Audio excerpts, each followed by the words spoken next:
Hello, it's Jason Heath, Contrabass Conversations, bringing you a special mini-sode today with Gareth Montanarello. And Gareth just launched a site called orchestralrentals.com. You can find it there. We got links to the show notes, and it's very cool. We chat about it for about 5-6 minutes. And also, Gareth is an ISB member, International Society of Bassists member, and this is our membership drive month. So if you are a member, thank you. That's awesome. If you're a member and you want to chat with me this month for the podcast, get in touch with me, Jason at Contrabass Conversations or feedback at Contrabass Conversations, or just go to the website and you'll find a contact form. And I'm chatting this month with ISB members just about a little bit about them and their background and why they're an ISB member, what they like about it, and what they're up to. So I would love to hear from you. And I do want to give a quick shout out to our podcast sponsors. Thank you so much for helping me on this crazy journey. Thank you, D'Addario Strings, Upton Bass, Steve Swan String Bass, Colstein Music, the Bass Violin Shop, and A440 Violin Shop. I really appreciate all the support. And we have a cool membership drive project with D'Addario Strings and the ISB. More on that later. I also love that though I'm sitting in front of all this gear, I forgot to turn my real mic on when I was talking with Gareth. So Gareth sounds great. I sound like I'm very far away. So apologies for that. Try not to do that. But let's dig into this conversation with Gareth Montanarello of orchestralrentals.com. Well, when did you get the idea for this?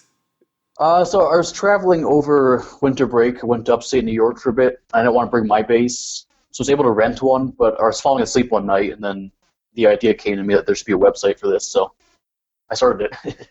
Yeah. Okay. So I love the idea, and people need to go check this out immediately. But I'll just sort of describe for folks who are listening. You can log in through Facebook, so it's very seamless. You can check out like list view, grid view, map view, and it's kind of, I think you described it as Airbnb for instrument rentals, and that's totally right. Reminds it. Yeah. So it looks very much like that. And so. Tell people how it works, like logistically. They want to post a bass, they want to rent a bass. Walk me through the process. Yeah, so you go on the site and you sign up, you create your account, and then you have the option to post your instrument. So you just fill out the information, post a photo, list your location, and then any user anywhere in the world can contact you if they're traveling to your city or whatever, and set up the rental. So the first thing that, first of all, that's awesome. As somebody who uses Airbnb and I use Maven and Get Around, and I mean, I think that's the way of the future. And I love it because it's solving a really big need. I mean, you rented a bass when you went out of town. I'm trying to figure out a bass when I go out of town or overseas all the time. So it's a great way to just like Airbnb takes advantage of an extra bedroom, takes advantage of an extra instrument sitting around. Yep. So yeah, brilliant. Okay, so are you a coder? How did you build this site? I wish I could say I was. I thought about building it from scratch, but I realized that would take weeks to months, given my schedule and not having much coding experience. So I did some research. I found a couple of services that would help you build a site like this. So I took advantage of one of the ones that offered all the features I needed and whatnot. And then within a couple of hours, I had a site ready to go. Beautiful. So I probably something that anybody listening, first of all, the first thought is probably, well, that's awesome. Then the second thought is, and I think this is a thing that everybody thinks about with like Airbnb or a car sharing service, like what if something happens? So, and you might not have, I'm sure that's still evolving, but let's say someone, right? So tell me your thoughts on how that works or might work or what you might tell someone. So right now there are a couple of features in place to help avoid some of those possible incidents. The first one is if someone wants to rent your instrument, they have to contact you and you have to approve it.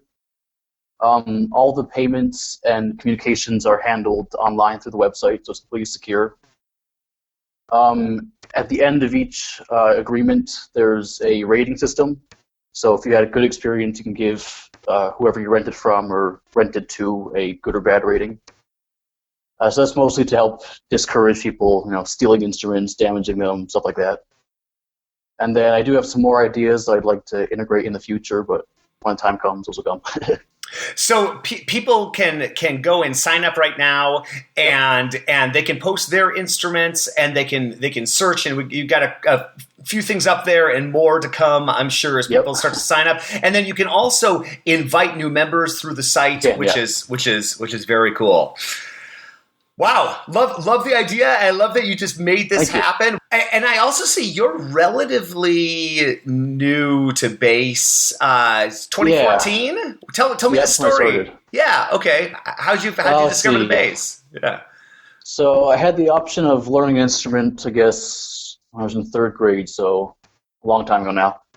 But there were no basses where I lived, so I played cello because I lived in sort of rural Pennsylvania at the time.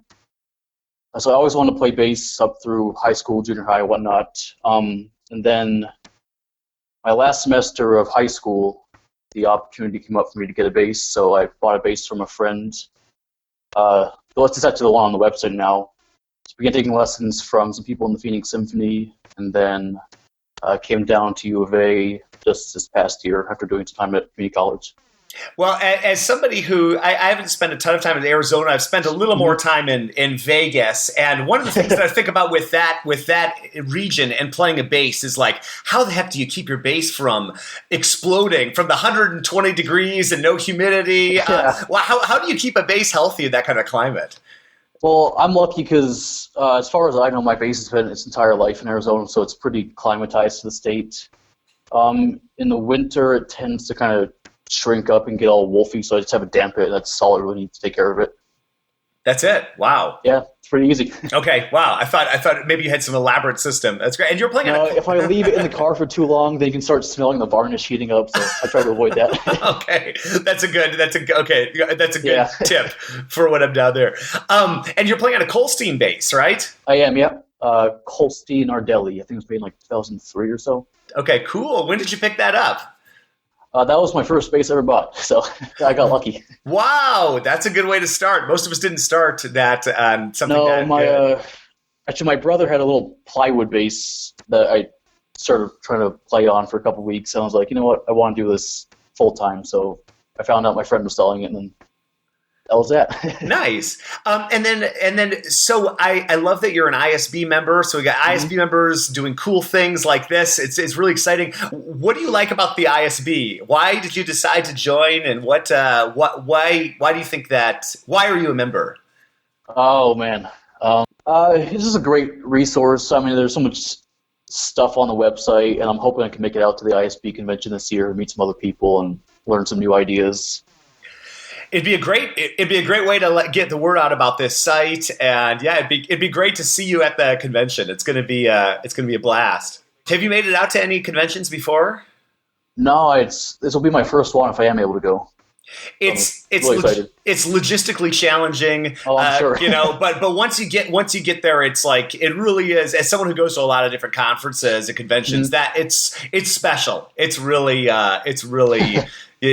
some of the most fun you'll have in a year, for sure. There you have it. Thank you, Gareth. And folks, check him out online at Orchestral, I gotta say that right, orchestralrentals.com. Links in the show notes. Follow Gareth on Instagram. And thanks, man. I really love that you built this. It's really cool. And I hope that this really takes off. It's exciting to see, we all have so many ideas. This is an idea I have heard before, what Gareth has built. But what did he do? He went through it and he followed up on it and created this thing. So I just want to support him, and I hope that the bass community feels the same. Contrabass Conversations has such a great team. Thank you to, though I am the only person on the mic except for Gareth today, thank you so much to Steve Hinchy, Mike Cooper, Trevor Jones, Krista Copper, and Mitch Mooring. Wow, I couldn't do this without all of you, so thank you so much. If you're looking for a bass or any bass-related services in the Dallas area or further out, but especially the Dallas area, Mitch is doing great work making beautiful basses. Learn more at mitchmooring.com. That's spelled Moehring. I'm Jason Heath, your host, and we will do something. I should probably edit this, but I don't think I will. We will see you again soon for more life on the low end of the spectrum.